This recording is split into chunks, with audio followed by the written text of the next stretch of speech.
Damn, son, where'd you find this?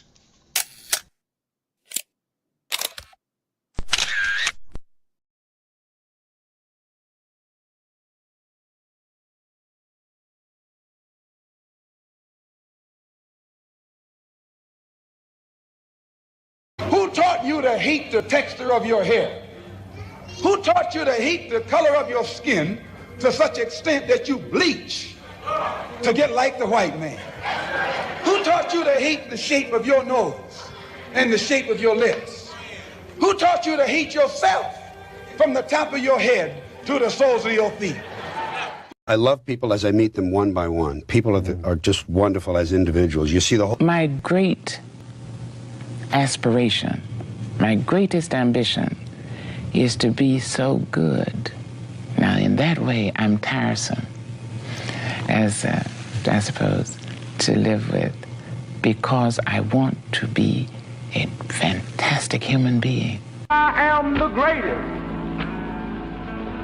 We're not disputing that, Cassius, but how does Sonny Liston feel about it? He can't feel but one way, and let's take everything I say and like it. Because February the 25th, I'm going to take back my job. I'm the champ. He's no champ. He's a tramp. When you see men fall, don't laugh. Learn. Learn. Because you're on your way up.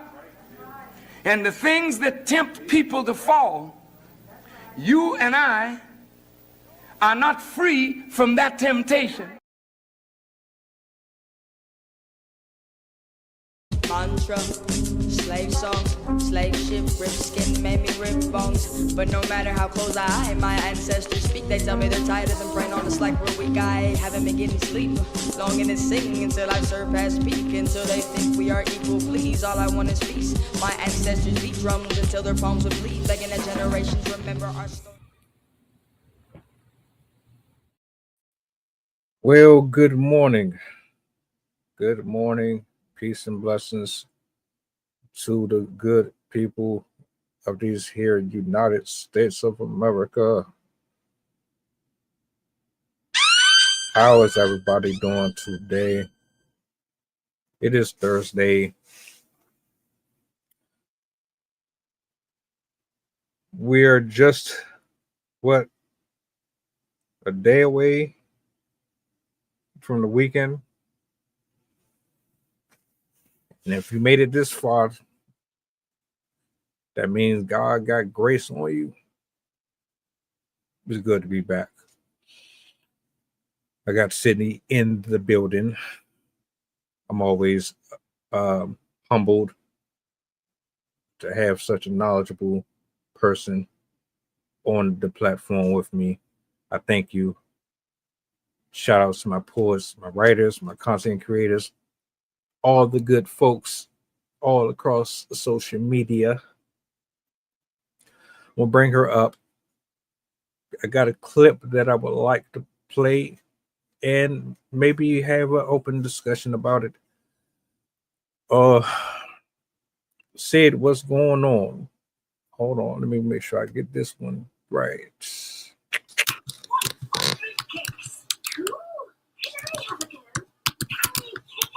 What's up? What's up? What's up?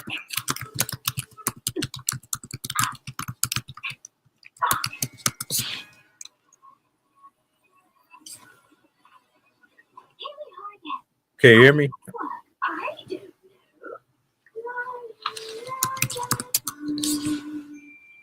I don't know if she can hear me. Hold on a minute.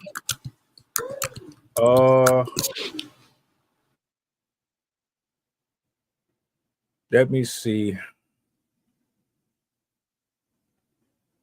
Testing. Check. Sound check. Can you hear me?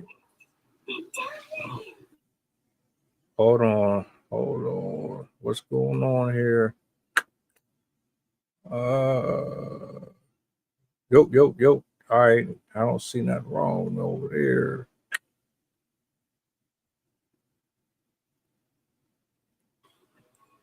Hello. Hello. Can you hear me?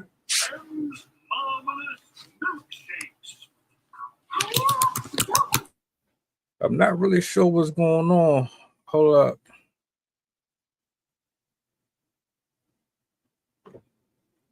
Let me see something real quick.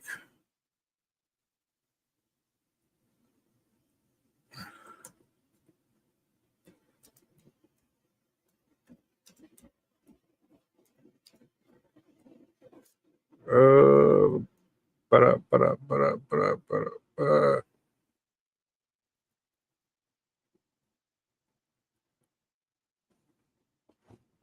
yo, test. Anybody.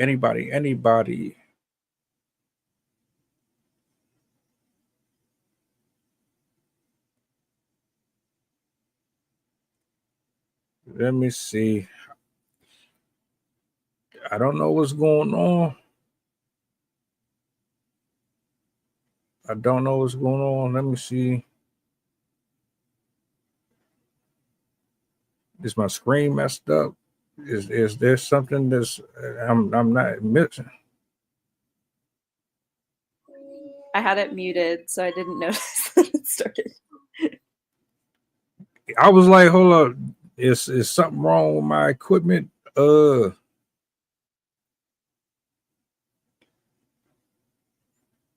I went back to check my settings to see if my mic was on and all that. I'm like, all right.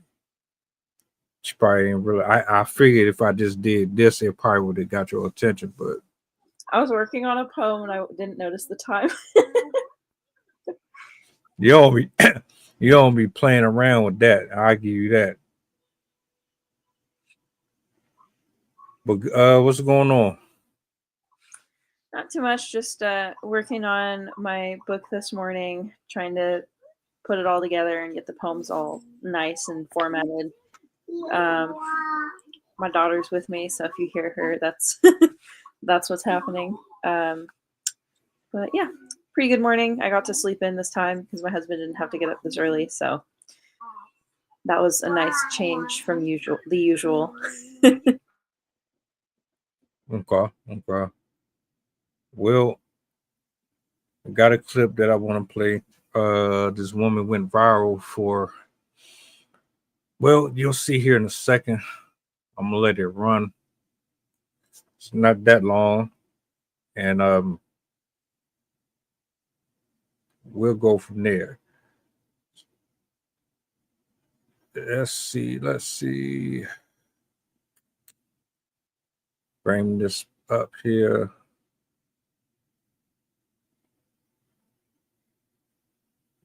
Very controversial. I feel more safe in a space shared with black men than I feel very unsafe in a space shared by white men. Now, before y'all get your panties in a wad and get all pissed off about this, when I am surrounded by a bunch of white men, I'm constantly looking around. I have no fear in a room full of black men. The reason why, when I go to the movies, I don't worry that a black man's gonna up the movie theater. When I go to my church, I don't worry that a black man's gonna the church. When I go to the mall, I don't worry that a black man's gonna the mall. When I go to my children's school, I don't worry that a black man's gonna the school. Black men will target one or two or three individuals. White men will go schools, movie theaters, churches, your grocery store. So before you say that you're worried about being surrounded by black men, you better think about that. So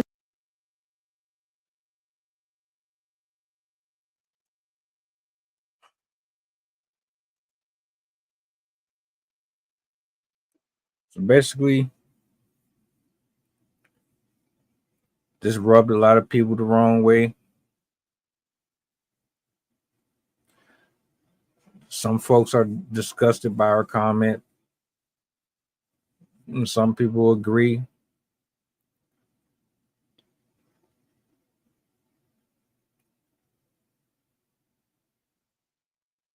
What was your take from it? Did you feel like she was rage baiting? Because I think a lot of people think she's just saying it just to trigger people. I didn't honestly expect her to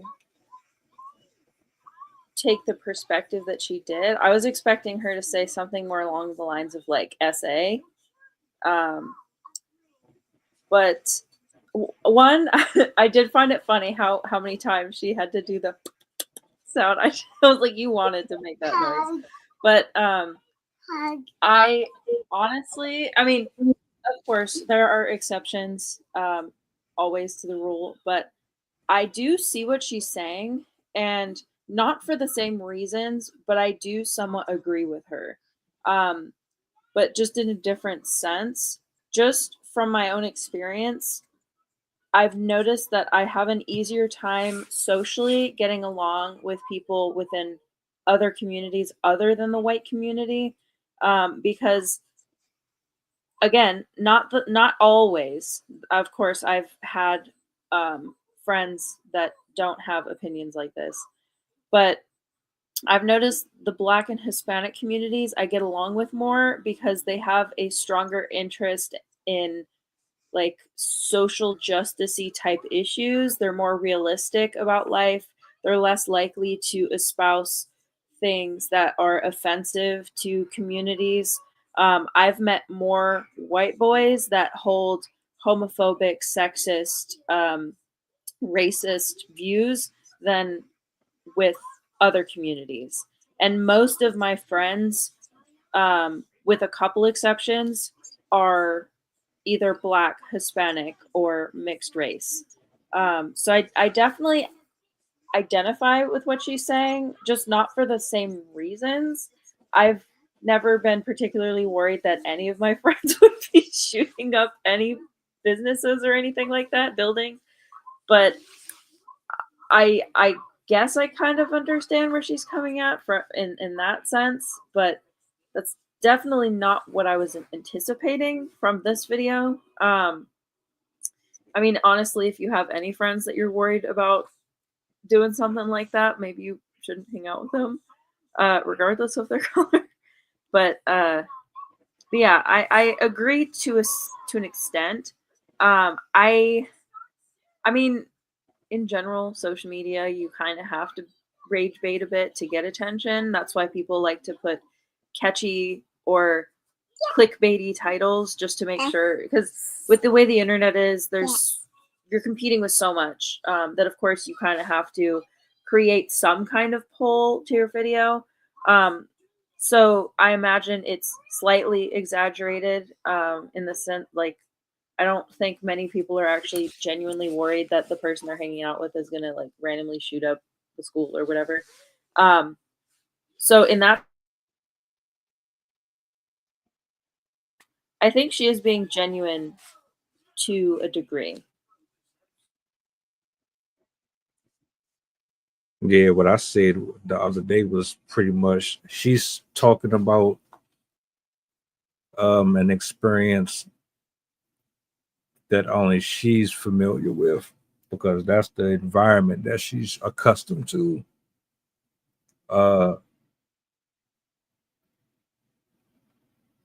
Don't know enough about her and her background and to really say, well, she grew up in a dangerous neighborhood and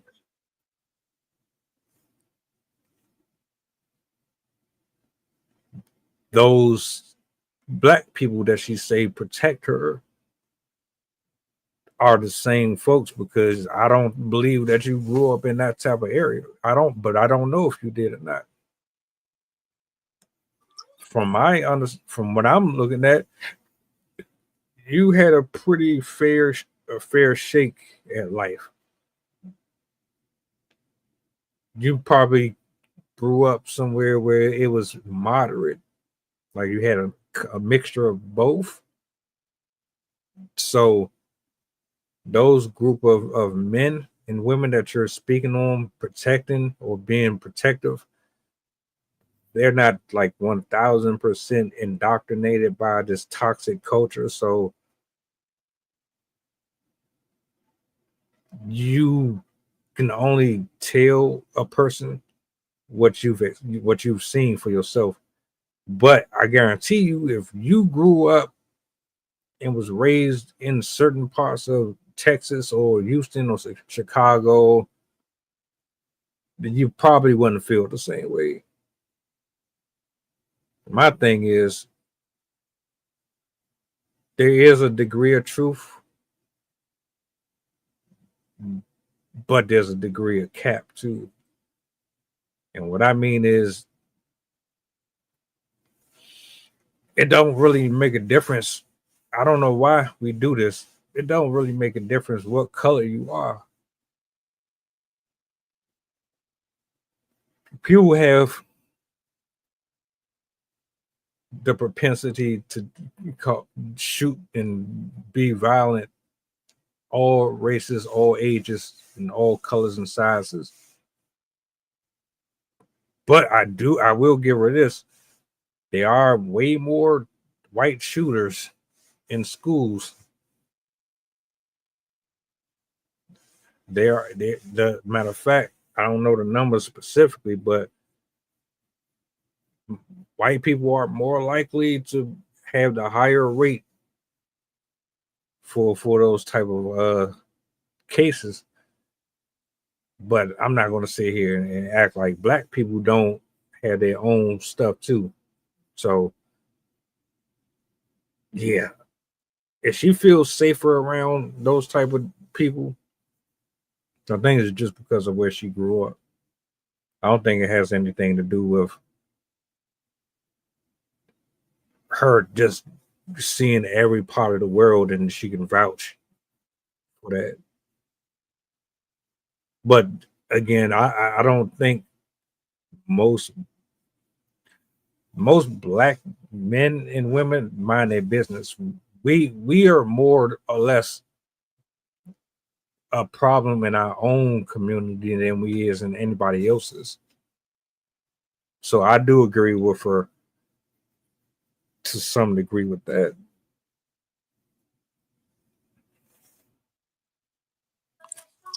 One thing, this again is not always the case, but statistically, traditionally, given her accent, obviously, I don't know if that's like where she lives now or whatnot, or if that's where she lived her growing up life or whatnot. But traditionally, unfortunately, communities in the South do have higher rates of violence within the community just because of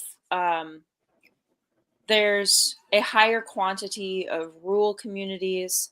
And as I've said in previous podcasts, rural communities unfortunately have higher rates of violence, partially because there aren't as many opportunities in those regions as there is in cities, which tend to be more liberal, given the types of people that choose to gravitate towards those regions. If you are in a big city, you're more likely to be a professional because of the types of jobs that are available there. You're more likely to be higher income because of the higher cost of living in those regions. There's better access to healthcare and services in those regions because it's all clumped up in one area as opposed to rural areas, which are spread out. So there is actually a higher risk of violence within rural communities, which are more heavily located in the South. Again, there's exceptions. There's still some in like California, Oregon, Nevada, all over. But that could also be a contributing factor, especially because in the South,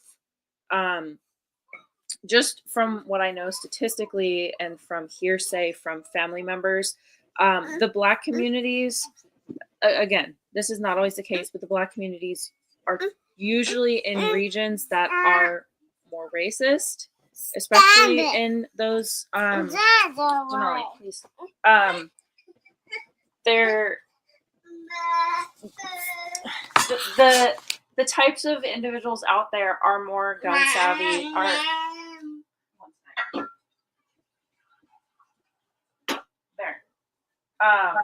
They're more favorable of the Second Amendment, conceal and carry, whatnot, and that does come with a certain type of personality. Also, as I said, in rural communities, you have higher quantities of people with drug problems and mental illness, because it's much harder to get by in an expensive city when you have mental illness, because you're not able to hold jobs as easily. Also, there's a higher presence of law enforcement within cities, which means again, there's a higher concentration of violence in cities, just because you have more people in closer proximity. More people are like, I don't know what the theft numbers are, but anyway, you're more likely to encounter people that are more unstable in rural communities. And also, because of the spaced out nature, law enforcement isn't able to be as attentive to these crimes, and so they can last longer, or go longer without being noticed. So coming from those communities, I could also see why she developed that stereotype.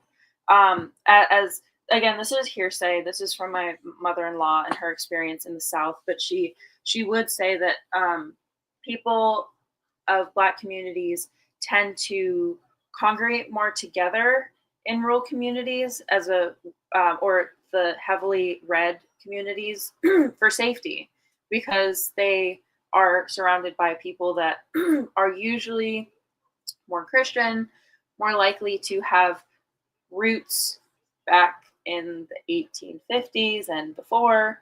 And so there is a higher prevalence of those types of individuals.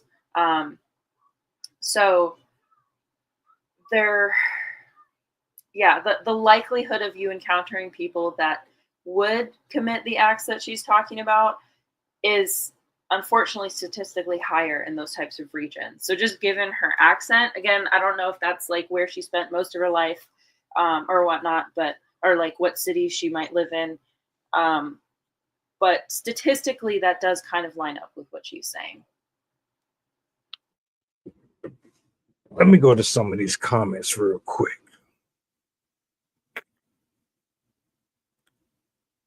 Let's see if I can blow this up. All right. There we go. Data actually supports this. We don't bother nobody. White women been saying this. They don't even want their children, if lost, to find a white man. They instruct them to find a Black man to be safe. I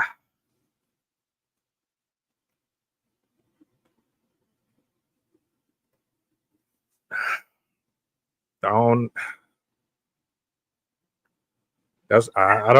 Or especially with law enforcement, where they say that Black law enforcement is going to be safer than white law enforcement, because the mentality of a Black man going into law enforcement is so again, I will say this is not always the case. There are plenty of amazing men, white and Black and Hispanic and otherwise, in law enforcement, but there is a trend. It does trend more that white men enter law enforcement for power reasons, where Black men enter law enforcement because they've had negative experiences with law enforcement and they want to make things better. We can also kind of see that in ICE, where a very, very, very high proportion of these individuals are white and a very small proportion are Black.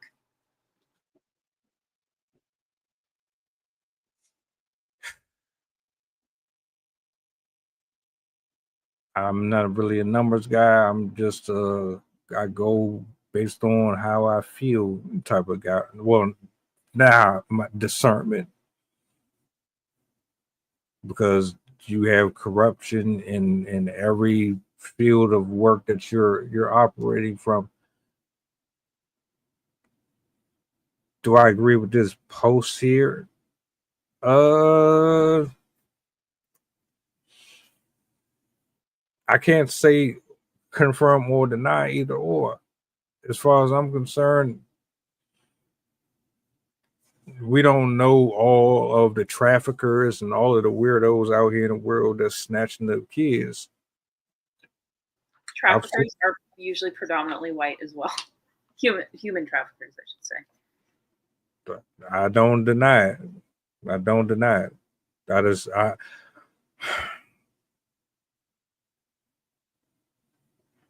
It's like saying Jeffrey Dahmer is a nice guy because he's white. Then he wears glasses and he talks good. You know what I'm saying? Just because you are a foreigner, that don't mean nothing. Like you could be Chinese and chop up people. You know, that's my only thing. But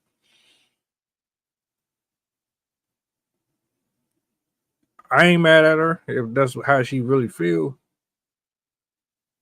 Then somebody else said, why don't you go and stay in Chicago or Cleveland? That's what I was saying. Like, you might feel like that because of where you are, but go to one of these areas where life isn't so sweet and peachy. You might have a different attitude about it. We hurt each other more than anyone else. I said that. I absolutely agree with that. Not a single truth was told. That I guess that's a Hispanic person. I don't know. I disagree with that point, but someone else says, well, that's a backhanded compliment if I ever heard one. The feelings aren't mutual.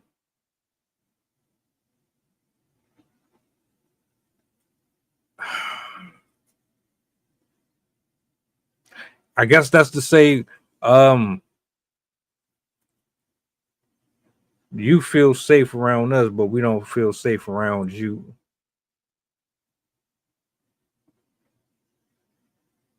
Hey, I can't argue with it.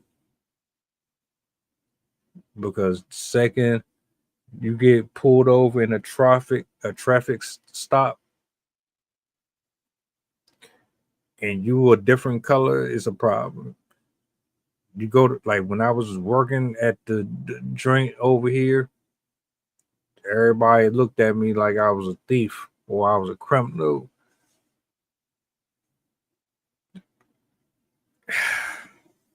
And there's also that association with white women accusing black men of crimes that they did not commit as well. Exactly.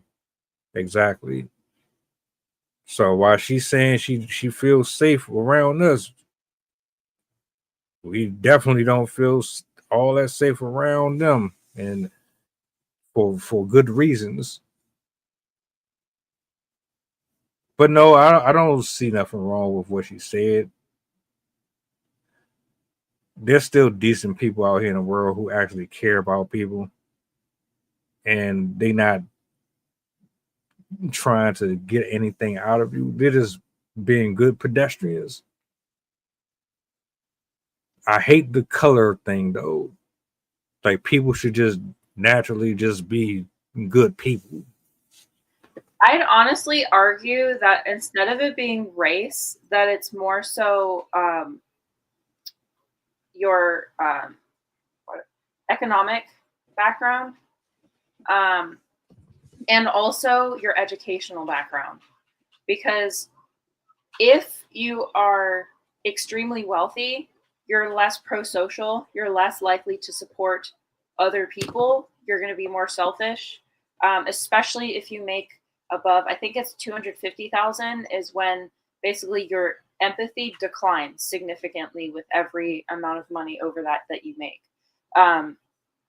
So if you are extremely privileged, you are far, far more likely, regardless of skin color, to have a flippant, like, oh, well, they're just hooligans, they're just whatever, like the insulting type of, they're likely to fall for those insulting stereotypes because, one, they kind of live in a bubble, and two, they have this false ideology that, like, well, anyone can make it because I did. I worked hard, and even though they probably were privileged and had, like, it's very, very rare that somebody goes from complete poverty to complete wealth. But if you're highly educated, at least depending on what you're educated in, I would say less so if like you're in business or something like that. But if you're in any of the like actual educational, historical, scientific, healthcare fields, you are more likely to be pro-social. You're more likely to be aware of the ramifications of history. You're more likely to be educated on like statistics and the reality of the world. And you're also more likely to be discerning about, like, you're going to be judging the person and not their appearance, because you will have met a wide enough variety of people that you'll understand that not everyone is the same. That just because you're a Black person or a white person, you're not predisposed to being violent, or you're not predisposed to being a jerk, to be racist or whatever. So I would argue that it would be more so like educational levels and accessibility to resources, because overwhelmingly the people that are committing crimes are low income individuals. Again, not the case across the board. There are still violent rich people.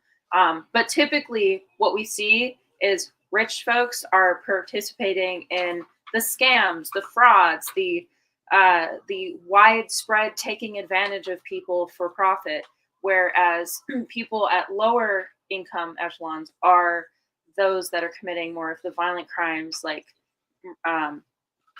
the mass shootings are usually done by people that are low income, low education. We see a high prevalence of these shooters being kids that have dropped out of school. So I would argue that the reason that we see it in those regions isn't because of the color demographics, but it's because of the educational demographics, because overwhelmingly people in rural communities also have the lowest levels of education. I agree. That's always going to play a part forever. The more you know, and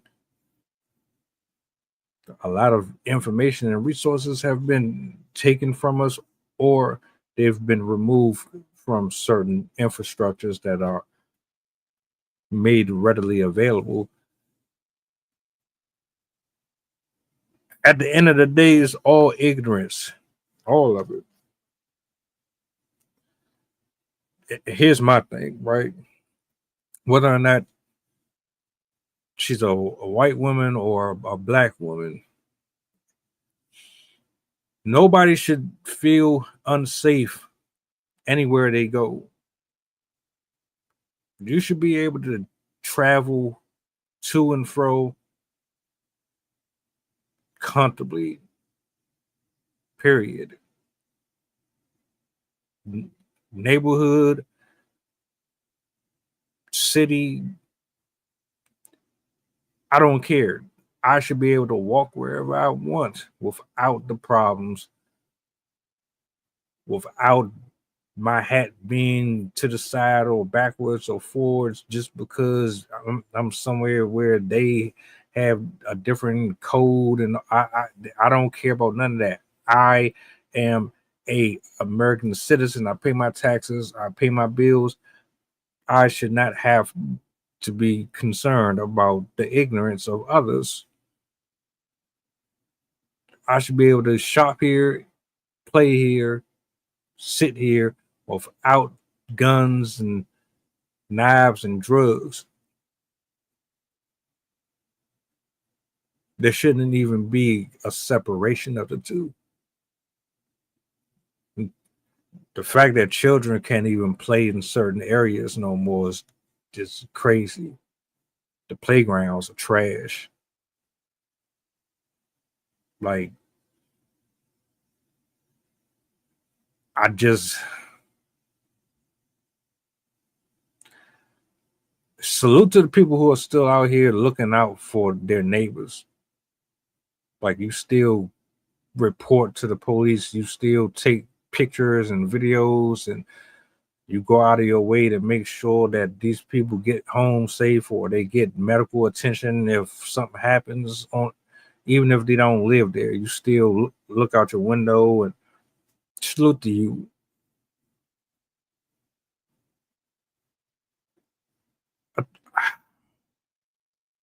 Who will be really bothered by what she said, though? That's my thing, because what she's really saying is her counterparts that are actually the more violent type. Why would you be bothered by that?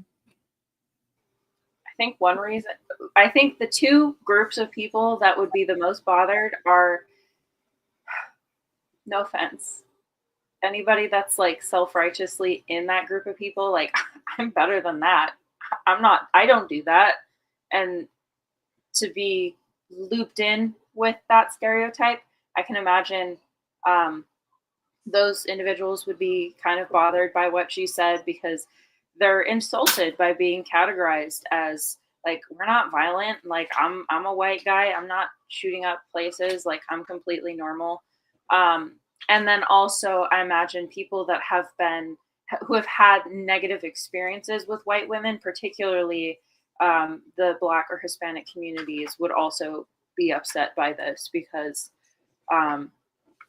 they are operating under a stereotype.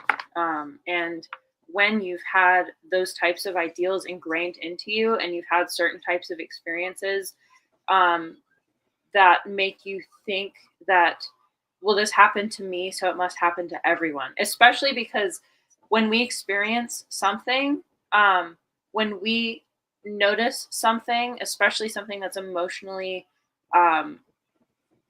heavy with us, we're going to favor that in the future.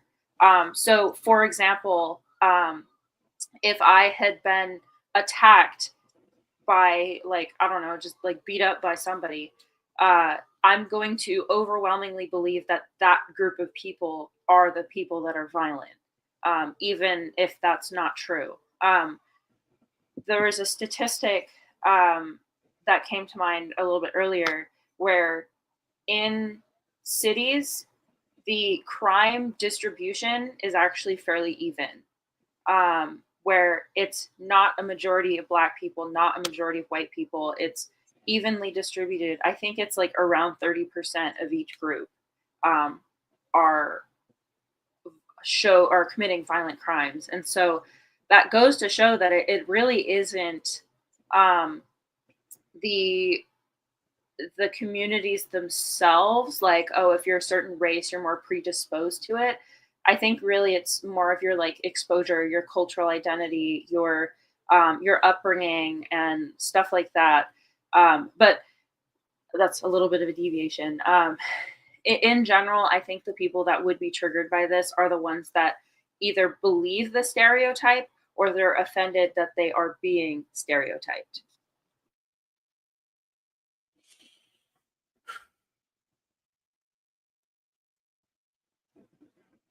All in all is ridiculous. It feels manufactured. As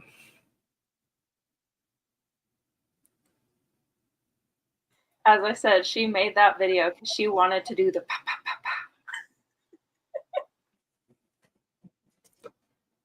I'm not mad at her.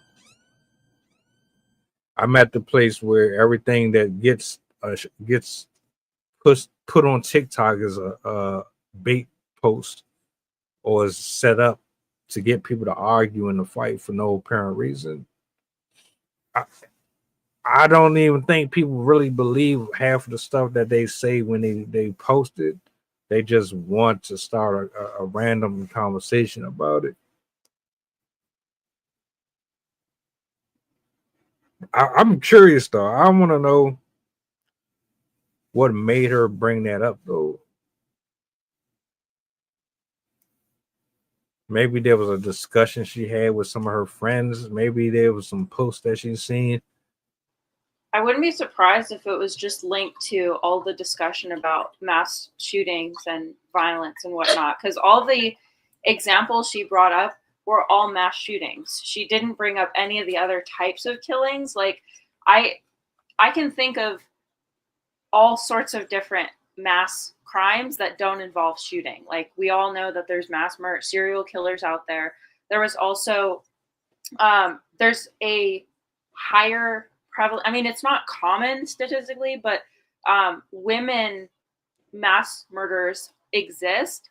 And a lot of them exist in healthcare, where they're going after patients and they're killing patients by doing various things to them to cause their death. And the women that do that are overwhelmingly white, that are committing those acts. But there's all types of ways that people can commit mass violence, and she only really mentioned that one type. So I'm inclined to believe that it's triggered by all of these discussions about shootings and violence. And also, given her accent, she could have been close to one of those shootings as well. Makes sense. I can see that. I could. I'm not mad at it. I appreciate her for voicing her view on it. I mean,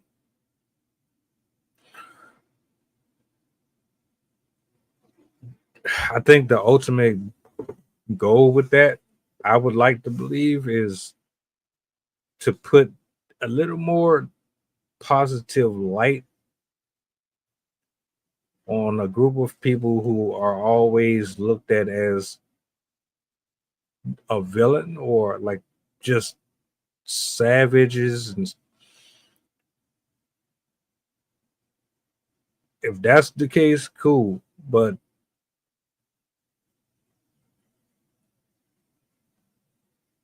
me personally, I would protect or look out for anybody. It wouldn't really make a difference who it is. You know, that's just how I was brought up. And I'm not even saying I was raised in the greatest conditions either, but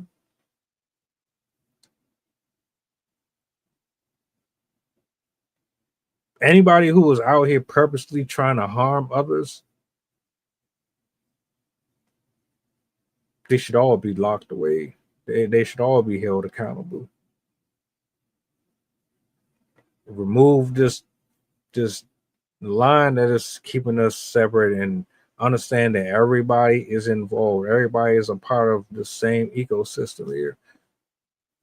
Protect, serve, cultivate. I want to see everybody grow up. I want to see these children make it past 10 years old. Like,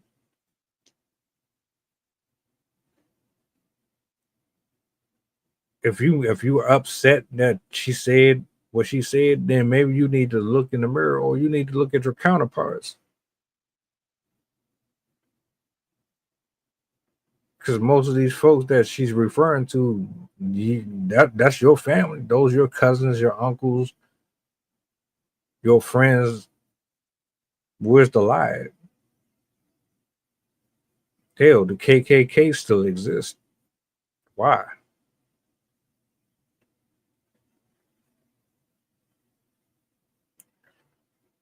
I digress, though. Not mad at it. She got it.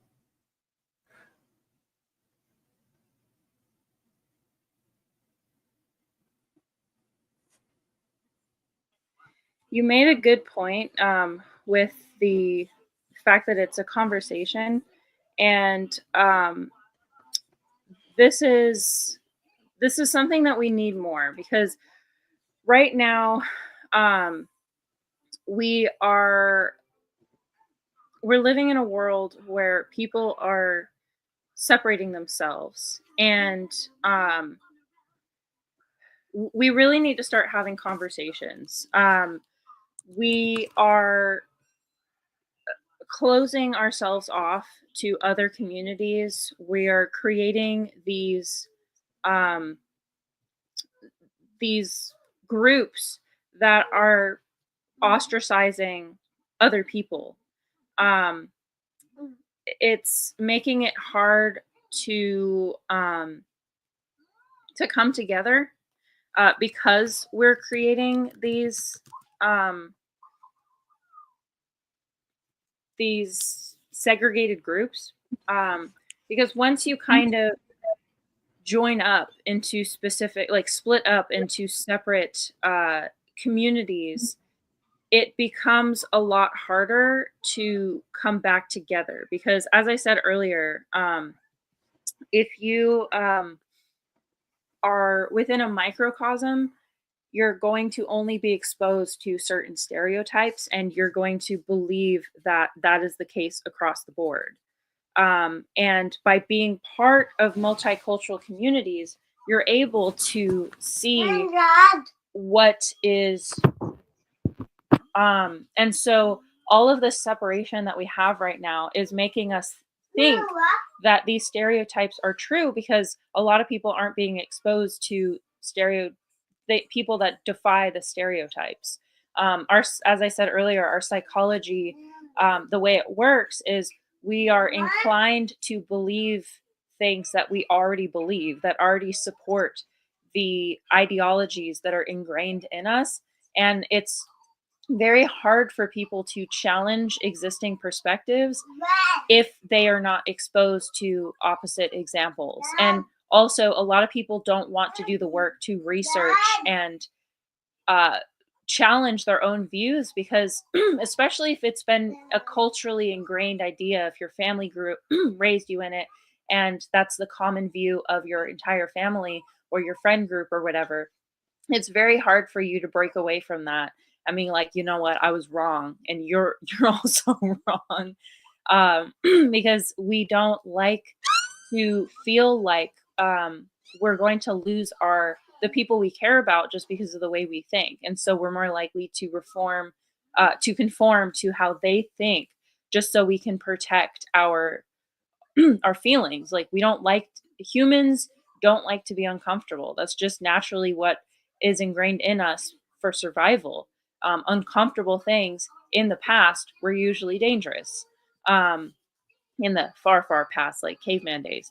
And so we overwhelmingly don't like being uncomfortable, because it tricks our brains into thinking that we're not safe. So that's one of the big things, is we really have to come together, because that allows us to, in a positive environment, challenge the way that we think about other people.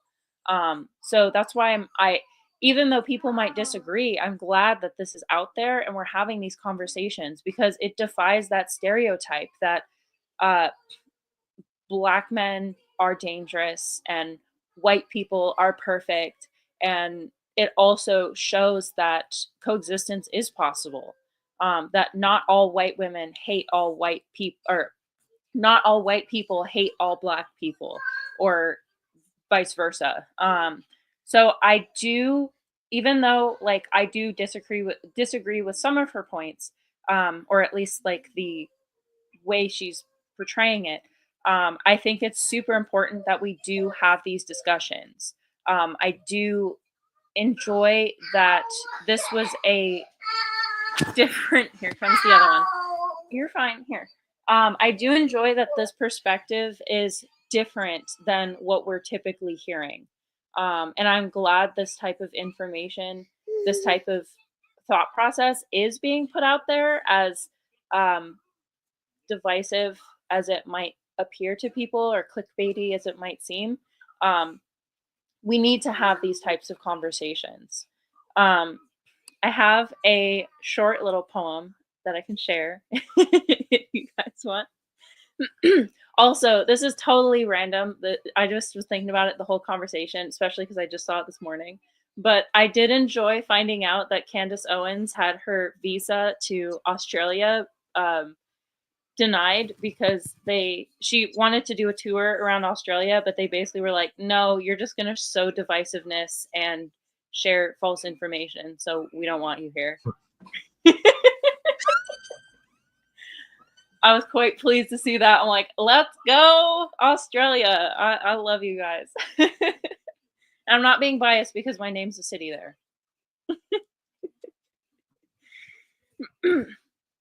But yeah, I just thought that was fun. So this poem that I wrote, this is one of the first ones that I wrote, actually. It's called I've Got You Covered. Running over hills and valleys, spaces full of dreams, deep oceans full of self-esteem, the blanket of protection numbs the harsh sensations, source of artistic articulation, windows to the world of warmth and can taste the sky, enwraps us and enables us to sense our passion's fire, shield from the hatred, but keyhole to the soul, the outer edges of ourselves really make us whole, blackish brown or whitish brown or others in between, the lavish leathers and the wise, the blemished and the new. Beauty is not skin deep, for the beauty's really you. I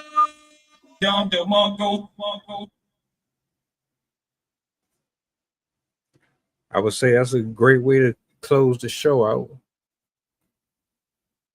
I'm always going to be a fan of that, man. It's like you have them ready to go at any given moment. Like that's just dope. I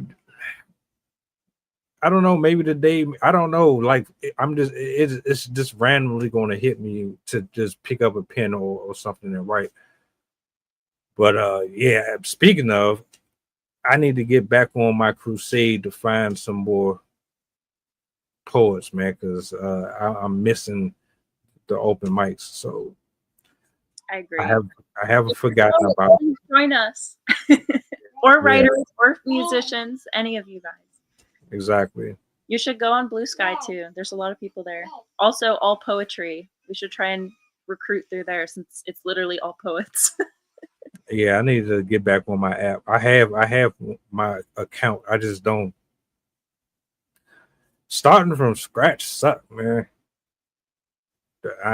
So yeah, I'll look back over there.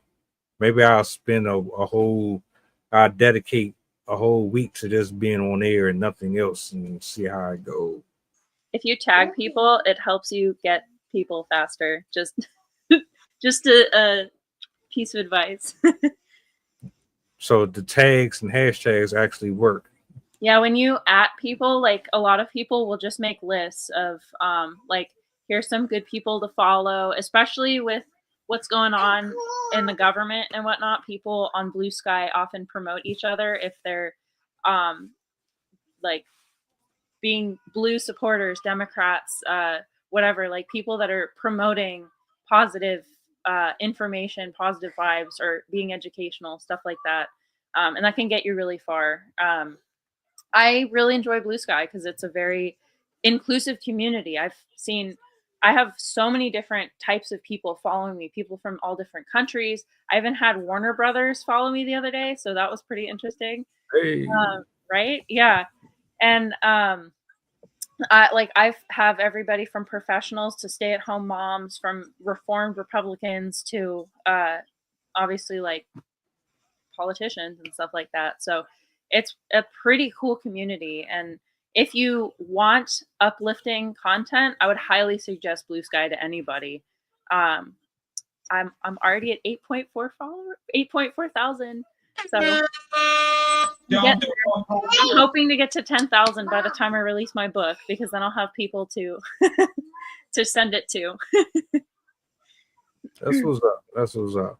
Yeah. I'm gonna get back on there, but I appreciate you for pulling up this morning, and shout outs to everybody who watches on the playback and during the stream.